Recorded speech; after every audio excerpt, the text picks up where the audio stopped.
अस्सलाम वालेकुम। Second year chapter 8 में रिएक्टिविटी ऑफ अल्काइंस के बारे में हमारे पास टॉपिक है आज। सबसे पहले तो हमने देखना है कि अल्काइन जो हैं, जैसे कि हमने पहले पढ़ा है, अल्काइन क्या होते हैं जिसमें कार्बन कार्बन ट्रिपल बांड होता है, और जहाँ पे डबल बांड आ जाए तो मतलब क्या हो जाएगा कि वहाँ पे पाई बांड आ चुका है। ठीक है, जब भी हमारे पास कार्बन कार्बन सिंगल बांड होते हैं सारे, तो वो सिग्मा बांड होते हैं। जब कार्बन कार्बन के दरमियान डबल बांड आ जाता है तो एक सिग्मा दूसरा पाई, और जब कार्बन कार्बन के दरमियान ट्रिपल बांड आ जाए तो एक सिग्मा और दो पाई हो जाते हैं। ठीक हो गया, तो हमारे पास दो पाई बांड हैं और एक हमारे पास सिग्मा बांड है अल्काइन में। ठीक हो गया।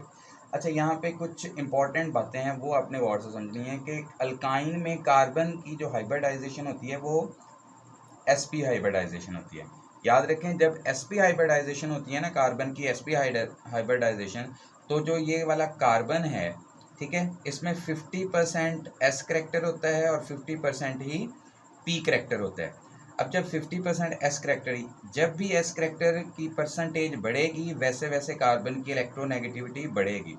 कार्बन की इलेक्ट्रोनेगेटिविटी बढ़ने की वजह से क्या होगा, ये कार्बन कार्बन के दरमियान जो ट्रिपल बांड है, इसकी जो इलेक्ट्रॉनिक डेंसिटी है वो इन दोनों कार्बन के दरमियान ज़्यादा कंसनट्रेटेड और कंजस्टेड होगी, और ये इलेक्ट्रॉन डेंसिटी बाहर की तरफ नहीं निकली हुई होगी। ठीक है, ये बाहर की तरफ इलेक्ट्रॉन एक्सपोज नहीं हुए होंगे, बल्कि क्या होंगे, कार्बन कार्बन के दरमियान वाली स्पेस में ही वो क्या होंगे, वो इकट्ठे हुए होंगे, कंसनट्रेटेड होंगे। इस वजह से कोई बाहर से स्पीशी इनके ऊपर अटैक नहीं कर सकेगी जल्दी से या आसानी के साथ। ठीक है, तो यही बात लिखी हुई है कि कार्बन कार्बन के जो ट्रिपल बांड वाले इलेक्ट्रॉन हैं वो लेस एक्सपोज हुए होते हैं, बाहर की तरफ नहीं निकले हुए होते, या दूसरे लफ्ज़ों में कहें तो वो डिफ्यूज़ नहीं हुए होते, बाहर की तरफ नहीं निकले होते।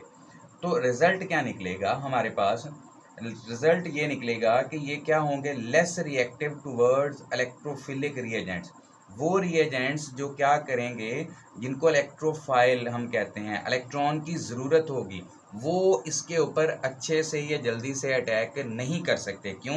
क्योंकि इलेक्ट्रोफाइल्स को चाहिए इलेक्ट्रॉन्स, और इसके जो इलेक्ट्रॉन्स हैं वो तो कार्बन के दरमियान कंसनट्रेटेड हैं, वो बाहर की तरफ निकले हुए नहीं हैं। तो इस वजह से कोई भी इलेक्ट्रोफाइल स्पीशी यहाँ पे अटैक आसानी से नहीं कर सकती। तो इस वजह से इलेक्ट्रोफाइल के साथ इनका जो रिएक्शन है वो लेस होता है, वो कम रिएक्शन होता है। हाँ, बल्कि न्यूक्लियोफिलिक की अगर हम बात करें तो गुड टूवर्ड्स न्यूक्लियोफिलिक रिएजेंट, मतलब वो रिएजेंट जो क्या करते हैं, जो इलेक्ट्रॉन लेके आते हैं, वो अगर अटैक करें तो वो आसानी से कर सकते हैं। उसकी वजह क्या होती है, क्योंकि इसके साथ जो हमारे पास अल्काइन में ये वाला हाइड्रोजन जुड़ा होता है ना, क्योंकि कार्बन को जैसे मैंने अभी बताया एस करेक्टर ज़्यादा होने की वजह से इलेक्ट्रोनेगेटिविटी बढ़ चुकी है, तो ये हाइड्रोजन के इलेक्ट्रॉन जो है ना वो अपनी तरफ ज़्यादा खींच लेता है। इस वजह से अगर अब कोई न्यूक्लियोफाइल अटैक करेगा तो वो हाइड्रोजन के ऊपर आके अटैक करेगा, एज अ रिज़ल्ट जो है फिर वो बांड ब्रेकेज होगी और हमारे पास नेक्स्ट जो है वो प्रोडक्ट बनेगा। तो इस वजह से इलेक्ट्रोफाइल के साथ अगर इनका रिएक्शन करना पड़ जाए, इलेक्ट्रोफिलिक रिएजेंट, तो उसकी तरफ ये कम रिएक्टिव होते हैं, जबकि न्यूक्लियोफिलिक के साथ ये गुड रिएक्टिव होते हैं। अब रिएक्शंस में हमारे पास इसकी टाइप्स हैं, एडिशन रिएक्शन भी हैं, पॉलीमराइजेशन भी हैं, और ऑक्सीडेशन रिएक्शन भी हैं, और एसिडिक नेचर ऑफ अल्काइन भी है। ये हमारे पास इसके जो है वो 4 टाइप्स के रिएक्शन हैं। अब पहली टाइप है हमारे पास जो रिएक्शन की, वो है एडिशन रिएक्शन। चूंकि कार्बन कार्बन के दरमियान क्या है, ट्रिपल बॉन्ड, तो इस वजह से एडिशन इनमें हो सकती है, ताकि क्या हो, कार्बन कार्बन जो ट्रिपल बॉन्ड है वो ब्रेक होकर डबल बॉन्ड में और फिर सिंगल बॉन्ड में कन्वर्ट किया जा सके। तो पहला रिएक्शन है हमारे पास एडिशन ऑफ हाइड्रोजन।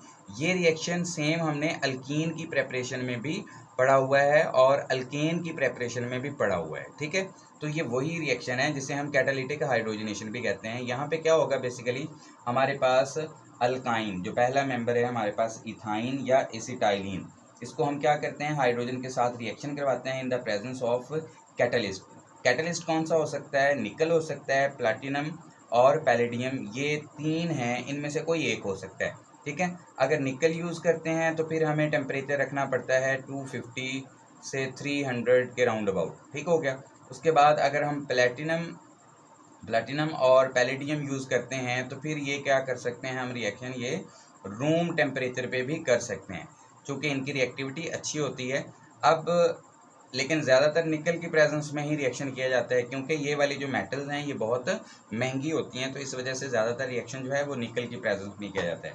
और याद रखें जो कैटलिस्ट होता है ना निकल वगैरह, तो ये फाइनली डिवाइडेड फॉर्म में लिया जाता है, पाउडर फॉर्म में लिया जाता है। जैसे कि आपने पढ़ा है कि अगर हम कैटलिस्ट को पाउडर फॉर्म में ले आएँ, ठीक है, बजाय इसके कि बड़े बड़े ढेले हों, उन्हें हम पाउडर फॉर्म में ले आएँ तो उसकी रिएक्टिविटी बढ़ जाती है, क्योंकि उसका सरफेस एरिया बढ़ जाता है, जिस वजह से रिएक्टिविटी उसकी इम्प्रूव हो जाती है, बेहतर हो जाती है और रिएक्शन जल्दी से हो सकता है।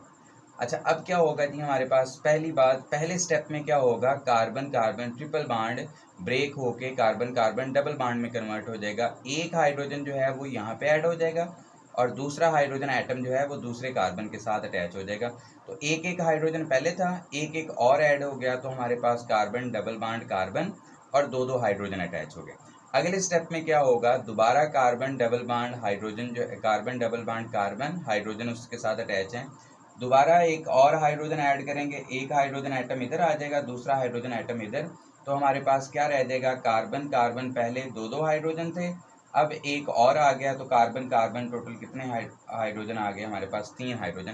तो ये हमारे पास एसिटाइलिन या इथाइन से इथेन बन चुका है। ये सेम रिएक्शन है जैसे हमने अल्कीन में पढ़ा हुआ है, ठीक है, अल्कीन की हाइड्रोजनेशन।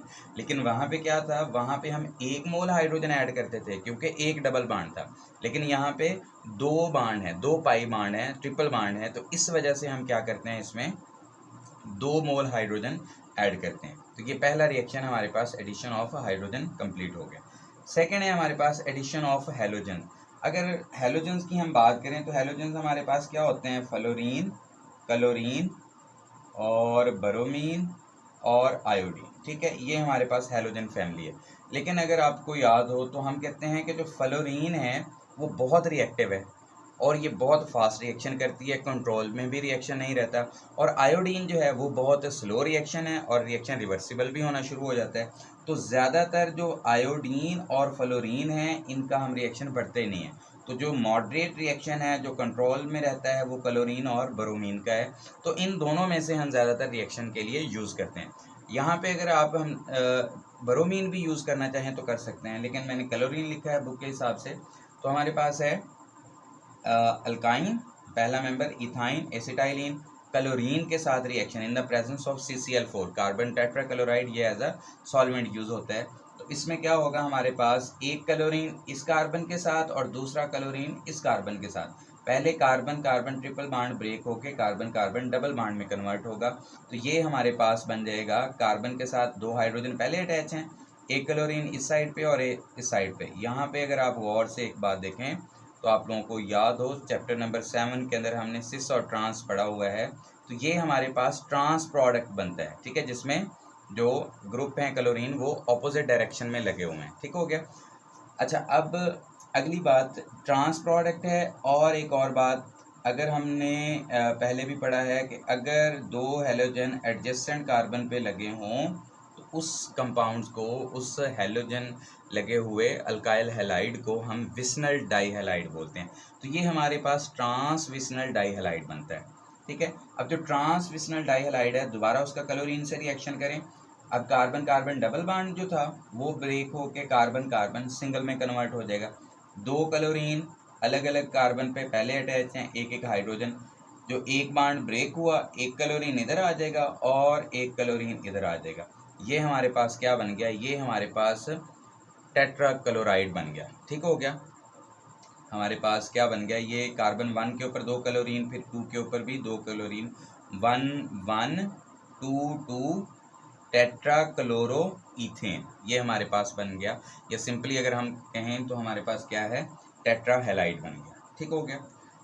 अब आ जाए जी next addition of halogen acid. अब हैलोजन एसिड हमारे पास क्या होते हैं, हमारे पास HF होता है, मतलब हैलोजन एसिड, हैलोजन के साथ हाइड्रोजन लग जाए तो हमारे पास वो हैलोजन एसिड बन जाता है, HF HCl HBr और HI।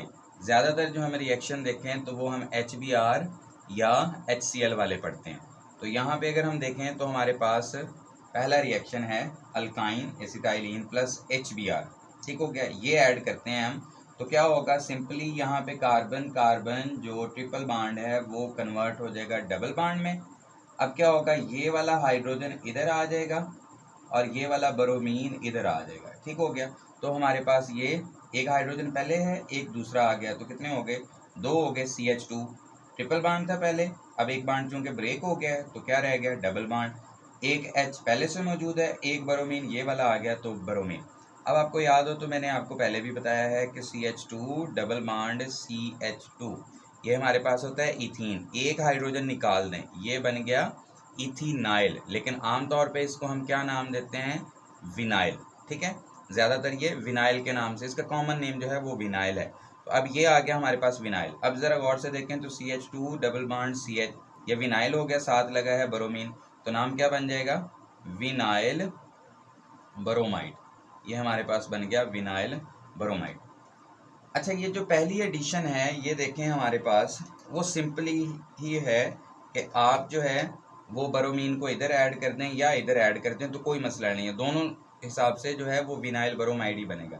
लेकिन जब हम सेकंड HBr का मॉलिक्यूल ऐड करते हैं तो यहाँ पे हमारे पास जो है रूल ऐड जो है वो फॉलो होगा, मार्कोनी-कब्ज रूल। ये हमने पीछे पढ़ा है। मार्कोनी-कब्ज रूल क्या होता है, हमारे पास अनसिमेट्रिकल अल्कीन और अनसिमेट्रिकल रिएजेंट हो तो जो अनसिमेट्रिकल रिएजेंट का नेगेटिव पार्ट होता है वो अल्कीन के उस कार्बन पे जाता है जहाँ पे हाइड्रोजन की तादाद कम होती है, जहाँ पे हाइड्रोजन की तादाद कम होती है। When an unsymmetrical reagent is added to an unsymmetrical alkene, the negative part of unsymmetrical reagent goes to that carbon which have least number of hydrogen, जिसके पास क्या होता है, least number of hydrogen atoms होते हैं, तो उसके पास क्या होता है, नेगेटिव पार्ट जाता है। या दूसरे लफ्ज़ों में अगर हम कहें तो हाइड्रोजन जो है वो उस कार्बन पे जाता है जहाँ पे पहले से ही हाइड्रोजन ज़्यादा है। ठीक हो गया। तो हाइड्रोजन पहले से ज़्यादा कहाँ पे है, यहाँ पे 2 हैं और यहाँ पे 1 है, तो इसका मतलब इस हाइड्रोजन को इधर जाना चाहिए, तो इधर आ जाएगा। 2 हाइड्रोजन पहले से मौजूद है, एक हाइड्रोजन और आ गया, तो यहाँ पे हमारे पास क्या बन गया जी, कार्बन कार्बन जो है वो डबल बॉन्ड ब्रेक हो गया, सिंगल में कन्वर्ट हो गया, और 2 हाइड्रोजन पहले थे, एक हाइड्रोजन जो है और ऐड हो गया, तो कितने हो गए हमारे पास, 3 हाइड्रोजन। अब इस कार्बन के साथ पहले हाइड्रोजन अटैच है वो रहेगा, पहले से ब्रोमीन अटैच है वो वैसे ही रहेगा, एक ब्रोमीन ये वाला जो है वो भी इधर आके अटैच हो जाएगा। अब यहाँ पे आ गया जी हमारे पास ब्रोमीन। अब ये कार्बन 1 हो गया और ये कार्बन 2 हो गया। अब 1 के ऊपर कितने ब्रोमीन लगे हुए हैं, 2, तो 1 डाई ब्रोमो, चेन लेंथ कितने की है, 2 की, तो नाम के साथ क्या आ जाएगा, इथेन। 1 डाई ब्रोमो इथेन, जो दूसरा एडिशन हुई है HBr मॉलिक्यूल की वो अकॉर्डिंग टू मार्कोनी-कब्ज रूल हुई है। इसे हम क्या कहते हैं, मार्कोनी-कब्ज एडिशन कहते हैं। ये सेकंड स्टेप में ज़रूर फॉलो होगी, अगर फॉलो नहीं करेंगे तो आपका जो प्रोडक्ट होगा वो गलत बनेगा। तो इस वजह से इस बात पे ख़ास ख्याल रखना है कि दूसरे स्टेप में मार्कोनी-कब्ज एडिशन रूल फॉलो होता है, क्योंकि यहाँ पे अनसिमेट्रिकल है ही नहीं, तो इस वजह से पहले स्टेप में रूल फॉलो नहीं होता, दूसरे स्टेप में रूल फॉलो होता है। चौथा रिएक्शन है हमारे पास एडिशन ऑफ वाटर। अब हमने वाटर ऐड करना है। बेसिकली क्या होता है, हमारे पास HgSO4 1% तकरीबन और सल्फ्यूरिक एसिड जो है वो 60%, मतलब सल्फ्यूरिक एसिड के अंदर HgSO4 को डिज़ोल्व किया होता है और टेम्परेचर हम रखते हैं 75 सेल्सियस, तो उससे हम रिएक्शन करते हैं। ये हमारे पास कुछ उसकी टर्म्स एंड कंडीशंस हैं। अब आ जाए जी हमारे पास है अल्काइन, पहला मेंबर ही, हम सभी रिएक्शन में पहला मेंबर ही लेके चल रहे हैं, एसिटाइलिन या इथाइन। इसमें वाटर ऐड करते हैं, वाटर को H2O भी लिख सकते हैं, H बॉन्ड OH भी लिख सकते हैं। अब यहाँ पे क्या होगा हमारे पास, यहाँ पे ये वाला H, ये carbon carbon triple bond break हो जाएगा, कार्बन कार्बन डबल बॉन्ड रह गया, ये हाइड्रोजन इधर ले आए यहाँ पे, क्योंकि बॉन्ड ब्रेक हुआ है तो जगह आ गई उसकी, तो वहाँ को उसे फिल करने के लिए हाइड्रोजन आ जाएगा। पहले हाइड्रोजन 1 है, एक और आ गया, 2 हाइड्रोजन हो गए। अब इस कार्बन का भी तो बॉन्ड फ्री हुआ है टूटने की वजह से, तो ये वाला जो OH है वो हमारे पास क्या हो जाएगा, यहाँ पे आ जाएगा इस कार्बन के साथ, तो carbon double bond carbon bond OH। अब ये वाला देखें, अभी मैंने बताया क्या होता है जी, इस ग्रुप का नाम ये विनाइल, ठीक हो गया, और साथ क्या लग गया, OH। तो नाम क्या बन गया, विनाइल अल्कोहल। ब्रोमीन लगा हुआ था तो नाम विनाइल ब्रोमाइड था, और OH लग गया तो नाम क्या हो गया, विनाइल अल्कोहल। और ब्रोमीन के बजाय अगर Cl लगा देंगे तो फिर क्या बन जाएगा, विनाइल ब्रोमाइड बन जाएगा। तो ये हमारे पास विनाइल अल्कोहल आ गया। अब विनाइल अल्कोहल को जो है वो हम हमारी बुक में टर्म लिखी हुई है इनोल भी कहते हैं, इनोल। असल में इनोल क्या है, हम कहते हैं इन का मतलब कार्बन कार्बन डबल बॉन्ड और ओल का मतलब OH ग्रुप लगा हुआ है, तो इस वजह से हम इसे इनोल भी कहते हैं। अब इसमें ज़रा गौर से ये पॉइंट समझने वाला है। इसमें क्या होता है, हमारे पास carbon carbon double bond single bond OH। अब मैंने सामने OH की बजाय ऊपर लिख दिया है, ठीक है।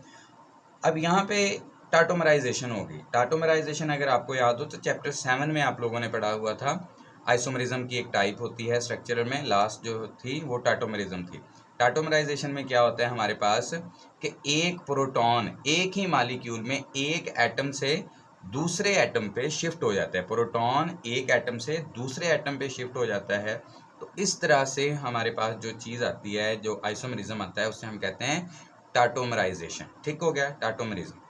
अब यहाँ पे क्या होगा, गौर से समझना है कि ये वाला बॉन्ड, ये कार्बन और ऑक्सीजन के दरमियान जो सिंगल बॉन्ड है, अगर ये कार्बन ऑक्सीजन के दरमियान बन जाए डबल बॉन्ड, मतलब ये वाले जो इलेक्ट्रॉन है ना यहाँ पे, ये वाले हाइड्रोजन वाला भी और ऑक्सीजन वाला भी, ये ऑक्सीजन क्या करे कि अपना इलेक्ट्रॉन और हाइड्रोजन का इलेक्ट्रॉन इस्तेमाल करते हुए कार्बन कार्बन के साथ क्या बना दे, डबल बॉन्ड बना दे, जो ये वाला है।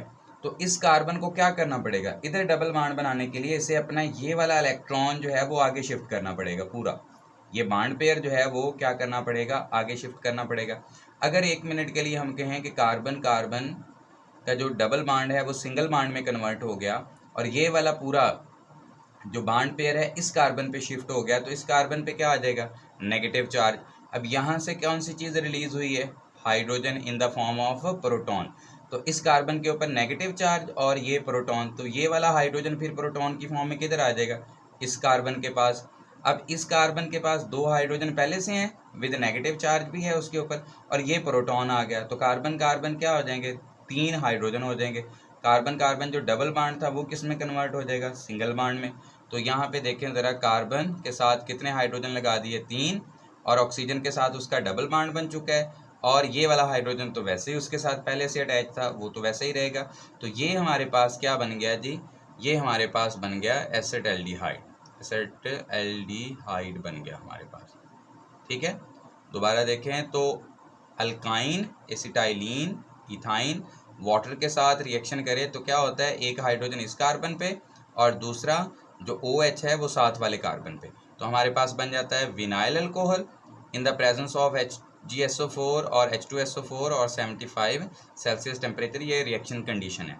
अब ये जो चीज़ है ये इनोल है, ये अनस्टेबल है, ठीक है। ये क्या करता है, अपने आप को ये रीअरेंज करता है, टाटोमराइज करता है। किस तरह के, कार्बन ऑक्सीजन के दरमियान आ जाता है डबल बॉन्ड, और ये वाला जो हाइड्रोजन है वो प्रोटॉन की शक्ल में दूसरे कार्बन पे, एडजेसेंट कार्बन पे शिफ्ट हो जाता है, जिस वजह से हमारे पास क्या बन जाता है, एसिटाल्डिहाइड। अगर एरो के साइन को देखें तो यहाँ पे इस तरफ मैंने एरो का साइन जो है वो फॉरवर्ड बड़ा बनाया और रिवर्स में जो है वो छोटा। उसकी रीज़न ये है कि जो प्रोडक्ट है ये वाला एसिटाल्डिहाइड वो ज़्यादा स्टेबल है एज़ कम्पेयर टू इनोल, इस वजह से ये ज़्यादा बनता है और ये कम बनता है। अल्काइन में इथाइन के अलावा बाकी जितने भी अल्काइन हैं वो क्या करते हैं, हमारे पास वो कीटोन प्रोड्यूस करते हैं। हमारे पास जो इथाइन के अलावा बाकी अल्काइन हैं वो रिएक्शन करने पे वाटर के साथ वो कीटोन प्रोड्यूस करते हैं। लाइक हमारे पास ये है प्रोपाइन। प्रोपाइन में अगर हम देखें तो क्या होगा, पहले ही अगर आप गौर से देखें तो मार्कोनिकव्स रूल को फॉलो किया जाएगा। वजह क्या है, देखें ये वाला जो आपके पास रिएक्टेंट है ये अनसिमेट्रिकल है, और ये वाला जो रिएजेंट है वाटर ये भी अनसिमेट्रिकल है। कैसे कि यहाँ पे पार्शियल पॉजिटिव है और यहाँ पे पार्शियल नेगेटिव। ये अनसिमेट्रिकल कैसे है कि एक कार्बन और दूसरा कार्बन आपस में ट्रिपल बॉन्ड के साथ जुड़े हुए हैं। इस कार्बन के साथ एक हाइड्रोजन जुड़ा हुआ है जबकि इस कार्बन के साथ आगे मिथाइल ग्रुप जुड़ा हुआ है, तो इस वजह से ये अनसिमेट्रिकल अल्काइन है। अब इस रूल के मुताबिक, मार्कोनिकव रूल्स के मुताबिक क्या होगा कि हाइड्रोजन उस कार्बन पे जाएगा जहाँ पे पहले से ही हाइड्रोजन ज़्यादा हैं, और नेगेटिव पार्ट उस पे जाएगा जहाँ पे हाइड्रोजन की तादाद कम है। अब क्या होगा हमारे पास कि OH जो है वो यहाँ पे आ जाएगा और इस हाइड्रोजन के पास दूसरा हाइड्रोजन ये आ जाएगा, तो हमारे पास कितने हाइड्रोजन आ जाएंगे? 2 हाइड्रोजन आ जाएंगे। अब ये हमारे पास इनोल फॉर्म दोबारा बन गई है। अगले स्टेप में क्या होगा? सेम जैसे ऊपर हमने पढ़ा था, क्या होगा कि ये कार्बन कार्बन के दरमियान डबल बॉन्ड, कार्बन ऑक्सीजन के दरमियान डबल बॉन्ड बन जाएगा और ये कार्बन कार्बन जो डबल बॉन्ड है वो सिंगल में कन्वर्ट हो जाएगा, क्योंकि ये पूरा ऑक्सीजन क्या करेगा? पूरा अपना बॉन्ड पेयर उठा के कार्बन कार्बन के साथ डबल बॉन्ड बना लेगा, कार्बन ऑक्सीजन के साथ डबल बॉन्ड बना लेगा। इस साइड पे तो CH3 वैसे ही है, शुरू से आ रहा है, क्योंकि वो तो रिएक्शन में ऐसा हिस्सा नहीं ले रहा ना, क्योंकि मेन जो रिएक्टिव साइड है वो तो कार्बन ट्रिपल बॉन्ड और डबल बॉन्ड वाली है। अब क्या हुआ जी? हमारे पास कार्बन ऑक्सीजन डबल बॉन्ड बन गया। ये वाला जो पूरा बॉन्ड पेयर था इलेक्ट्रॉन्स का वो इस कार्बन पे आ जाएगा, जिस वजह से इस कार्बन पे नेगेटिव चार्ज आएगा और as a result negative charge की वजह से ये क्या करेगा? इस प्रोटॉन को अपने साथ अटैच कर लेगा। तो 2 हाइड्रोजन पहले हैं, एक और आ गया, तो कार्बन कार्बन क्या हो गया हमारे पास? सिंगल बॉन्ड के साथ कार्बन के साथ 3 हाइड्रोजन, 2 उसके पहले थे, एक और आ गया, तो 3 हाइड्रोजन आ गए। ये हमारे पास जो प्रोडक्ट है ये है हमारे पास एसीटोन। अब पहला जो था वो एसिटाल्डिहाइड बना रहा था, बाकी जितने भी हैं वो सारे कीटोन। एसीटोन बेसिकली क्या है? ये कीटोन है।